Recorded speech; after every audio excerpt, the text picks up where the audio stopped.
Hey there, book lovers. This is our channel and we'd love to share another story with you. So let's dive right in. Our story today is called Milo the Moon Mouse. Have you ever dreamed of something so big it seemed impossible? Well, Milo the mouse did. And unlike some dreams that fade away when morning comes, Milo's dream grew stronger with each sunrise. He dreamed of zooming through the clouds, soaring past the birds and dancing among the stars. Most of all, he wanted to touch the moon.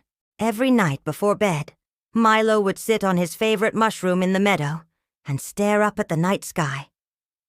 His little whiskers would twitch with excitement as he looked up at the stars and the glowing moon. But sometimes when Milo gazed at the moon, a small voice would whisper inside his head, "You're just a mouse. You can't reach the moon." It was his older sister, Millie. She didn't understand why Milo spent so much time daydreaming instead of gathering berries or collecting seeds. One night, after a particularly long day of gathering food, Milo curled up under a leaf and fell fast asleep. He dreamed he was floating through the air, soaring higher and higher until he reached the soft, silvery glow of the moon.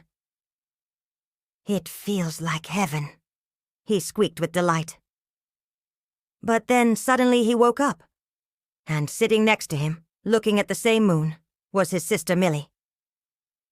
"Don't you have anything better to do?" she asked, her nose twitching. "Like what?" squeaked Milo. "How about building a treehouse or searching for buried treasure? Those things aren't as fun as flying to the moon," Milo replied. And Millie shook her head and went back to sleep. But Milo couldn't. He tossed and turned until an idea popped into his head. He sat up straight and pulled a napkin out of his pocket. With a twig, he dipped into a nearby berry bush and made a perfect purple ink. Then he drew lines and loops and arrows, making plans for the biggest, shiniest rocket ship he could imagine. "This is going to be amazing," he whispered, his eyes shining. He knew exactly who to ask for help. In the next meadow over lived his best friend, Bella the beaver. Not only was she one of the hardest workers in the whole forest, but she also loved exploring new ideas. So without wasting any time, Milo ran across the field, his heart pounding. He couldn't wait to share his idea with her. When he finally reached her cozy dam, he took a deep breath and said, "Bella, I need your help. I want to build a rocket ship to the moon." Bella was chopping sticks for her winter stash, but she paused and stared at Milo with wide eyes. "A rocket ship?" she repeated. When he nodded, she burst into a big smile. "Let's get started." So off they went, gathering supplies for their amazing project. They needed something tall to act as the body of the rocket. So they found 4 sturdy cheese boxes leaning against the old oak tree. "Perfect," squeaked Milo. Then they needed fuel. Bella cut up logs into pieces just big enough to fit inside the boxes. Then she stacked them carefully, making sure they were nice and tight. Finally, it was time to make the most important part of their rocket, the nose cone. Bella gnawed on a carrot while she thought. Then she had a brilliant idea. She ran to her workshop, grabbed a big metal pot, and put it on top of the boxes. "We can use this as our nose cone," she said. "And to make it even better, we can cover it with birch bark."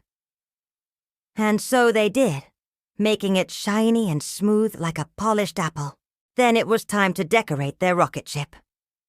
Bella mixed flour and water together and spread it over the walls of the cheese boxes. "We can paint it now," she said with a big smile.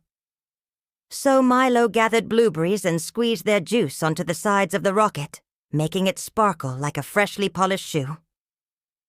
"We should put something on the front," squeaked Milo as he looked at the pointy tip of the metal cone. "Something to make it extra shiny?" Bella suggested. Then they both looked over at a bush full of big, colorful butterflies. "What if we use these?" Bella asked. So they carefully peeled off the shells of the biggest, shiniest bugs they could find and glued them all over the nose cone. The rocket gleamed in the sunlight, and it looked like it might just zoom off into space. But before they could test it out, Bella had to visit her favorite hill. Every night when the sun went down, hundreds of fireflies would gather there to blink and flash their tiny lights. And Bella wanted to ask them for a very special favor. She told the fireflies about Milo's rocket ship and how they could help make his dream come true. "If you put your lights inside the rocket," she explained, "it would look like a shooting star." The fireflies thought for a moment. Then they all blinked yes. They couldn't wait to see if their lights could help Milo's rocket shine as bright as the moon. So as soon as the sun dipped below the trees, Milo and Bella ran back to their rocket.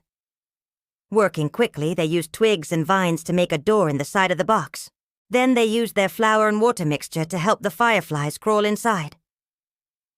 Once they were all settled in, Bella closed the door. The inside of the rocket was pitch black, but then suddenly, twinkle, twinkle, twinkle. The fireflies turned on their lights and the entire rocket glowed. It was even prettier than Milo could have imagined. He and Bella stood for a moment watching the light spill out of the windows, making long shadows on the ground. Then it was time to launch. Bella hugged Milo tightly. "Be careful," she squeaked. "The sky's big." "But my dreams are bigger," Milo smiled. Then he climbed into the rocket and the fireflies buzzed into position. The rocket trembled a little. Then puff, puff, a little smoke puffed out of the top. Then rumble, the rocket lifted a few feet off the ground and landed back down again. "Oh dear," Bella whispered. But Milo had a big smile on his face. He might not have reached the moon yet, but at least his rocket worked. Unfortunately, that's when a group of rabbits hopped by. One of them noticed the smoke coming out of the bottom of the rocket and yelled, "Look, it's a magical glowing pumpkin." The other rabbits cheered and started throwing pebbles at the rocket. "Don't destroy it!" Bella yelled, but the rabbits kept pelting the rocket until suddenly, crash, it tipped sideways and floated gently down into a pile of colorful autumn leaves. "Floomp," whispered Milo. The rocket didn't reach the stars. He felt his ears burn with shame. All the rabbits were laughing and calling him silly names. As he walked back to his home, he heard them whispering, "Did you hear?" Milo tried to fly to the moon in a rocket ship made out of cheese boxes. He wished he could disappear. But then he felt a gentle nudge on his shoulder. He turned around to see Millie looking at him with wide eyes. "Millie," he whispered, feeling tears prickle his eyes. "I failed," he whispered. But Millie didn't say a word. Instead, she gave him a big hug and patted his back. And just then, Bella came hopping by, her head held high. She didn't seem upset at all. In fact, she looked really proud. Then she nodded at Milo. "You flew," she squeaked. "You built a rocket. That's the first step." Milo stared at his paws. Bella was right.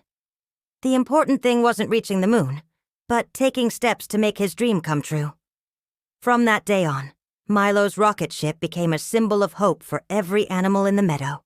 He even started giving tours to younger mice and birds, showing them how to explore the sky with a little imagination and a lot of courage. As for Milo himself, he was often seen sitting on his favorite mushroom under the stars, his eyes shining with wonder and excitement.